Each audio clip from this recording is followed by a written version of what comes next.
Good morning, everyone. It's Joker, and today we are back with another slime video. And today we have, for the second time, the Voracious Conquest event, which is a standard, well, not standard, but it's a very, very difficult predator battle. It's not a normal fight. The orc does not have HP at all, and you just have to survive and build up his predator meter itself. But he does have a lot going for him. Like, you can see there's no HP, but he's got total resistance against stun. He poisons, he binds and stuns, he lowers your defense, he gives himself attack. He has ult resistance for the first 5 turns, essentially. He then gives himself ult gauge, which is bad because when he ults, he gets a barrier. He can reverse stats for himself, and he does apply a 2-turn all skill seal. So he has a lot of things going for him. And so if you want to beat this quickly and efficiently, you're gonna need a fairly strong team to do so. There are 2 different difficulties, obviously, Inferno and Dire. Today we're gonna go into Inferno. There really isn't that much difference between Inferno and Dire, except being more difficult and having different missions associated with them. So there are a ton of missions. I would not be too concerned if you can't clear all of them, but what you do have to keep in mind is that you're going to need very strong teams to do this. This is endgame content. This is not for newer medium-level players. So S, A, B rank, clear it 2 or 3 times. All physical, all magic, 6 combo of oranges, blues, and greens. If you happen to have a full hand of rainbow orbs, it will cover all 3 of those missions at once. And then we have some individual units. Clear with Rimuru, Milim, Lumi, Gazel, and Cleesh, and then just clear it in general. So, depending on just who you have in your box, you might not be able to do some of these just straight up. But, since you're going to need strong teams, you're probably going to do these one by one. You really need to put some effort into team building here. You need to do about 10 million damage type neutral to get his meter up to full. And for some people, that's just not feasible. It's type neutral, no protection character buff. So I have 4 teams for you today. And because this is the second time it's come around, I will link the old video down below. It's not exactly the same event, but it is very, very similar. And it is using different teams than what I'm doing today.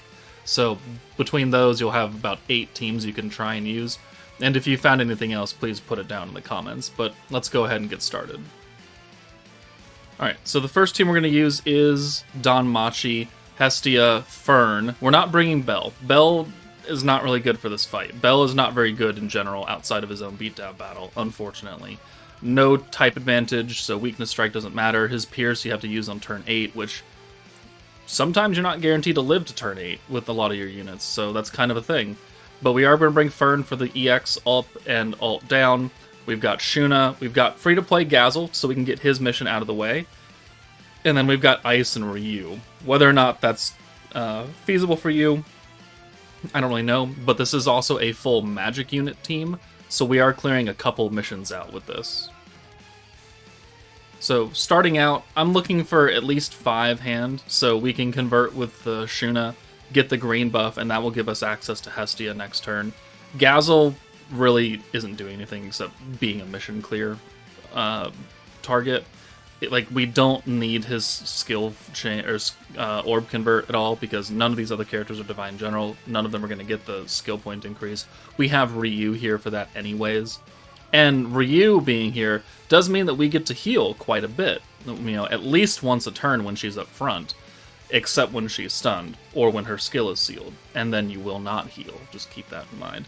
But if you want to get a little bit extra healing, you could use her 20-point skill again, and you can get another 10%, and that'll keep you at least kind of topped up.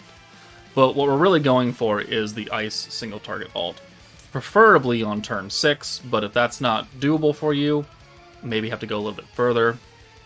If you are planning to go to turn 8, you could bring Bell, and then you could do the Pierce as well. But I'm not trying to nuke on turn 8 here. Even with the healing, it's kind of annoying just to stay here. Because on turn 7, he locks you and binds you and stuns you again. It's not fun. So here on turn 3, we have the poison. He's only poisoned 2 people though, which is good. He could poison everyone, but it's a chance. but he does put increasingly more poison damage on you, so as the fight progresses, the poison will do more and more and more. And then on turn 4, at the end of turn 3, he's going to lock you in and possibly stun someone unless you dodge it. But let's go ahead and alt swap Ryu away as well. We want to hold on to both of their alts preferably. That way we could double nuke and really get that meter going. But he has 200% alt resistance right now.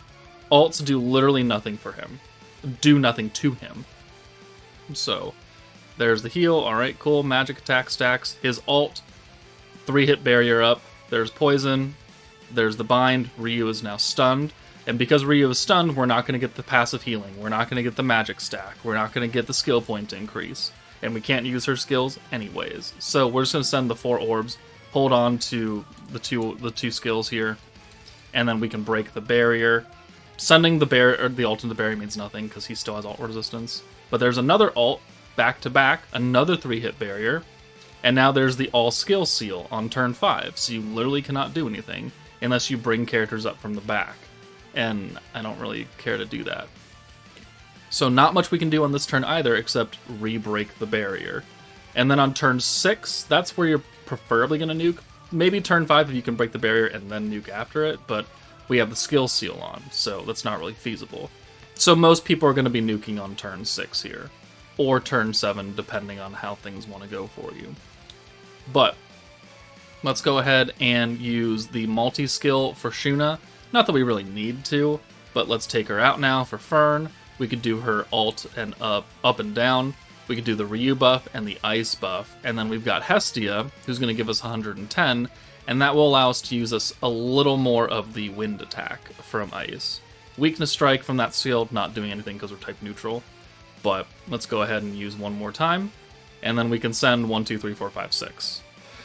And you can see, based on this damage, Ryu does 4 million. And we're halfway up the bar. That's it. 4 million damage and we're only halfway there. Sorry, I'm choking right now. So then Ice comes in, and she does 7.5 million damage, and that completely fills the meter up. And thankfully, because the Orc's damage is nerfed with his attack, his hits after this turn will not remove enough gauge for us to fall below the success rate. So there's that, cool, a little bit of a heal, and then 1 hit for 277 damage, and then another bind, and another stun, so if you have to go to turn 7, it's not that fun for you. But now we have completed the fight in 7 turns with the Danmachi team, with Gazel, all magic, full hand of green orbs, so that's worked out fairly well. Alright, next up is the Summer Memories team, and we're going to use the free-to-play Cliche, and then we have Raphael, because I think there was a Rimuru mission. But free-to-play Cliche is available in the Flashback Shop. Her beatdown is going on right in a Flashback Shop. The Conqueror's Reminiscence fight, because they've rerun antagonists, so you can get her and she's free. If you have the Awakened Isis, that will work too. Or, sorry, the Awakened... No, wait. No, we only have this Cliche, right? We only have one version of Cliche? Alright, well, you're stuck with this one then, sorry. I was thinking Isis for some reason. But Summer Memories does have the Rainbow Convert with Blanc, and so using that, you could actually get the full hand of orange, blues, and greens mission done right in one go, and then you don't have to worry about it anymore. But we're going to use... this is a blue orb team. Danmachi was a green orb team. And this will work because also we have Lord's Ambition, which is going to save us from the poison damage, and the skill ceiling, and the locking, and the stun. So this is a very versatile team that we can make work, and be fairly confident in our ability to kill, or fill up the meter using Jean. I understand it's not the most feasible team, because I don't know how many people summon for the full Summer Memories meta. You could probably get away without having Violet. She's the most useless character there. But Jean is very, very good. Blanc is good for that Rainbow Convert and the attack buff. And now, oh no, we've been poisoned. We have this defense down and extra poison damage. What are we gonna do? Well, we can use Violet to alt swap. We could do the second Rainbow Convert here, so in case it didn't proc the first time, it definitely proc now. And then we can bring Raphael in and get a little bit extra alt damage here just for funsy onesies. And then we could use Guy, and now he'll give us Lord's Ambition, which makes us immune to the poison. So it'll save us a lot of HP, essentially. And that's the best part. So we have the Jean EX ult, but the Orc still has that 200% ult resistance, and I just don't want to deal with that. You could try and nuke around it using a full power Blanc, but there's no way you're going to get that many stacks to max out Violet. Or sorry, Violet has the 200% EX ult damage, but then you'd just be wiping it away. And I really don't think you would do enough damage after that to make the meter go up. So you're kind of stuck here until turn 6, or turn 5, depending on what you want to do. Since we are immune to all the sealing, we can nuke efficiently on turn 5. So we'll just bring Violet back in. We'll take Jean out. We've used the Dark buff. We used her single target and Aegis power buff already, so we're holding on to that. And now we just got to burn out 2 more turns. And then we can either apply an Enamor now, or we can wait. It'll be active regardless on turn 6 and turn 5. So it's really up to you. We're just not taking a lot of damage here because of Lord's Ambition, which is the most useful thing. So yeah, that hurt a little bit. Poison damage doesn't matter because we're immune. There's the bind, and because we have Guy again, we're going to be again immune to all of that stuff. We're just going to take another ult to the face. And we do have to break his barrier, but since we're sending full hands of blues, almost, it's not that big of a deal. Probably the easiest team to use if you have it, because it'll clear a whole bunch of missions. It's a full magic team, full hand of every orb. Everyone is alive. You could, instead of Cleash, you could bring Gazel or Milim or whoever you want to get that mission done one by one. Yeah, it's fairly simple. So broke the barrier again. His ult resistance is going to leave, but we're going to have to break another barrier on turn 5 before we ult. So here, Violet has 5 orbs, which is great. So there's a skill seal, but again, Guy looking pretty good. So we need to use 2 more stacks of Guy to get Violet's 200% EX ult damage buff fully capped out. So we'll do 1 here. We're kind of wasting points, but there's nothing we really need to use right now except her own skill, which is at 180%. So yeah, 1 more time. We have enough points to do everything already, because we've already used 2 of the skills and we need to. So, boom. Another stack of Raphael just for extra ult damage. And then Guy, again, 20 points. Now we can do the 200% full power, and then Violet comes out for Jean. And then we can go ahead and nuke after using her ult damage and Enamor Strike ability. So 1, 2, 3, 4, 5, 6. Gotta send the normals first to break the barrier. There it is. And then her normal orbs are doing 328 and then 600 something thousand. 677. And then her single target ult does 11.3 million. So we definitely needed that full 200% ult damage buff to get over the hump to actually clear the fight. If we had tried to nuke without it, or while he still had his ult resistance and tried to like negate it, we wouldn't have done as much damage and we wouldn't have maxed it out. So definitely need a good, strong nuking character to actually do 10 million damage. Alright, the next team is actually going to be the Reckoning team, and this is like the free-to-play version. If you have the Reckoning team in its entirety or better units of it, it'll be much, much easier, but we're going to try and do the free-ish play version. So we got free-to-play Carrion, Aaron, Trya, Isis, Shizu, and then we've got Lumi, because Lumi is one of the missions. She is physical, though, so you're not going to get like the full magic mission clear. But it can still get the job done with Reckoning damage, even using suboptimal characters. It just takes a while, and I think unless you're running like Frey and Hinata, where you got a lot of HP and a lot of healing, I think you're going to be stuck at A rank for this fight for the most part, because you just simply won't have enough Reckoning stacks to fill up the meter in a short amount of time.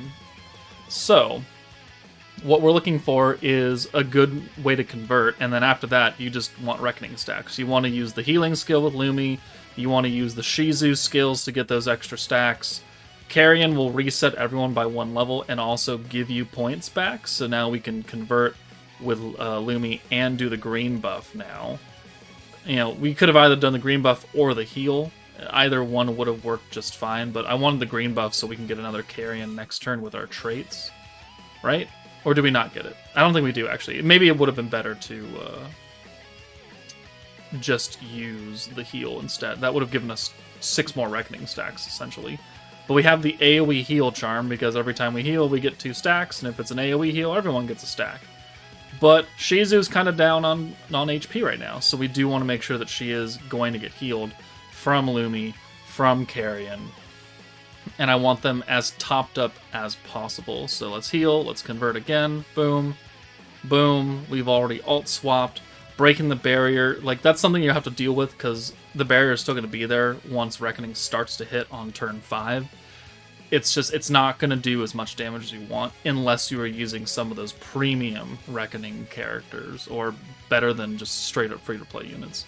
If you bring another healer, if you bring like Harmonize or Rimuru to heal and deny the ult for the Orc, like that will definitely help, because that means that he probably won't activate his barrier at all because he's not going to ult. That's probably a better option. If you have Harmonize or Water Rimuru, like the OG Water Rimuru, he would be a very solid option to bring instead of maybe Traya or something. And he is also magic, so that'll work out better. Or you could just swap him out for Lumi. Like, that works too. So now it's turn 5, but he has a barrier still. So there's Reckoning, takes out 1 hit of the barrier. He's going to have another barrier at the end of this turn, so we're not actually going to Reckoning until turn, 8? Or something like that? Which is kind of crazy. But notice that he has not really stunned us or binded us or really done anything that I'm aware of. Maybe I just missed it. But I feel like we've been fairly easy with this. And he's not poisoned anyone recently. So there's the barrier broken, but he's going to reapply it before Reckoning even kicks in. So I think having statuses actually makes this a little bit easier for you. There's the barrier again, cool. Normally turn 7, you would be locked in and sealed or something like that, and we have not done so now. Because we did that for the Danmachi team when we nuked on turn 6 going into turn 7, before we could actually beat the stage. He applied a whole bunch of stupid things to us, and that just hasn't happened here. So, let's go ahead and send everything. Let's do 1, 2, 3, 4, 5, 6, break the barrier. Our ults really don't do much because we're defensive units and we have no kind of damage buffs at all going for us. But Reckoning kicks in and does 3.2 million damage. So under half the bar. And he's going to ult again, which means he's going to have another barrier. So we're not going to clear this for at least another couple of turns, because he's probably going to ult rush twice and have 2 turns of barriers that we have to break through before we can actually have another Reckoning stack kick in. So you're very much in this for the long haul. And again, if you had more premium characters, you would have more stacks of Reckoning quicker, and then maybe you would only need that 1 hit of Reckoning to really do the job. But I'm going as free-to-play friendly with this as possible, not even using Masayuki. So, alright, there's a seal. Didn't dodge that, so there's nothing we can do here. But we have to break the barrier 1 more time. Actually, 2 more times, my bad. Because he's got another ult after this. So 1, 2, 3, 4. Boom. And boom. 2 more orbs. At least he's not taking away a lot of our meter. That's kind of a plus. And then there's a barrier. But he no longer has an ult coming. So even though we're binded and we're stunned a little bit, we can just go ahead and do a few things here. So let's Carrion.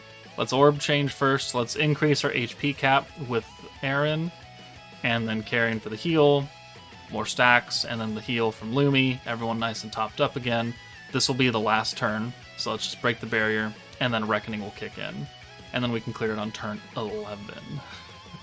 11, if you really want to do it for that long. And obviously, we only need about 3 characters to really do this. Isis, Lumi, and Shizu. If you want to put Cleash and Gazel in the back and get those missions done, that'll work as well. But A rank, that's all we're going to get. So good luck. That's another team you can use that might be more viable than the other teams I have, but let's move on to our last one. And for our last team, we have the Tales of Collab team. The full Tales of Collab team. Shion, Hinata, Alphen, and Rimuru. So we're not really getting any of the missions done here except for an all-magic team and clearing it. But it can do it, and it doesn't require that much. We're bringing Wielder of Magic Hinata for the Future Hand of Oranges just to make things easy. We don't need to do 2 billion damage with Hinata. We need to do 10 million. And 10 million we can do with this team. So turn 1, we have 3 Hinata orbs, so good. We'll flip the Hinatas and then we can steal. And that'll give us our turn 1 starting hand of 6. And then from there, I mean, we are just looking to nuke with Hinata.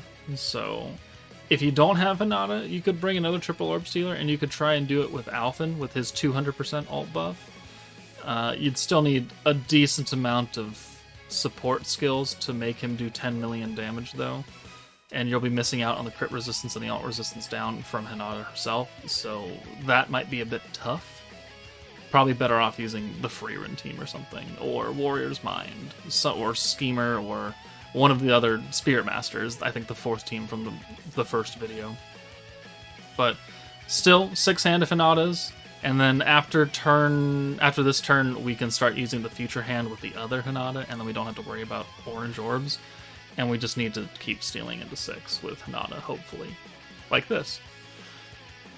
So, we could steal again, but now we have 200 skill points, which makes things a bit easier, and then we could take Shion out, and we could use Hinata instead, since Hinata's skill is much better than Shion's. Giving us that whole element gimmick means nothing when we're type neutral, regardless. So, now we're guaranteed oranges, do another stack of Rimuru. The alts obviously are not doing anything for us, but every time we send an alt, we get 15% dark attack, so we are just well, not passively, but we are stacking our damage every single alt we're sending, even though it's doing absolutely nothing for us, as far as the Predator meter is concerned. But here we have no Hinata orbs, but a full hand of orange. That was guaranteed, so I mean, that's fine. And we're still not binded or locked or anything. I think it's because we have some kind of stance going for us. So I think they definitely want us to use stances or effects that will positively impact us into making this fight a little bit easier. Traditional nuking, as we saw, is a bit more difficult, like when we were using Danmachi. Maybe if we used the aerial skill earlier, we could have avoided it, but whatever. So break the barrier. Alright, 2 more alts. He still has alt resistance. And then turn 5, we're, I think, going to get sealed again. No, let's find out. We have the resurrection state just so we could recover our HP. So, there. Okay, there's the all-skill seal. So we're not going to do that this turn. We're going to nuke on turn 6, like the other team, like Summer Memories. Right? No, we nuked on turn 5 with Summer Memories. Either way, broke the barrier. And now we can get an EX alt with, I think, full buff going for us. So we have 350 points, I believe. Pop, pop, pop. Yeah, 350. So we have just barely enough here. So, no alt with Alphen. No alt with Alphen. Not a big deal, because we have Hinata. But guaranteed crit, alt resistance, crit resistance down. The element buff from Hinata here will buff at least Shion up, because Hinata already has... Tails Hinata has so much dark attack now. And then we'll use Shion's skills. Weakness Strike not doing anything for us. But the element damage actually is doing more than what the other Hinata is doing. So, whatever. So we're going to send these 2 and plus the oranges just in case we need points. Shion does 1.5. Hinata does 8 million damage. So, looking pretty good there in terms of the Predator meter. And within 6 turns, and now turn 7 kicks in. He applies a whole bunch of the stupid things, but we're done. So, there we go. 4 teams declared the Inferno stage of the Voracious Conquest. Again, there'll be a link to the first video a couple months ago, which is roughly the same concept. It's still wanting you to do that much damage with most of the same gimmicks. So if these teams don't work for you, please check that video out. And if you've used something else that wasn't shown between the 2 videos, please put it down below in the comments so other people can see that. But that's it from me, guys. Take it easy, and I'll see you all later.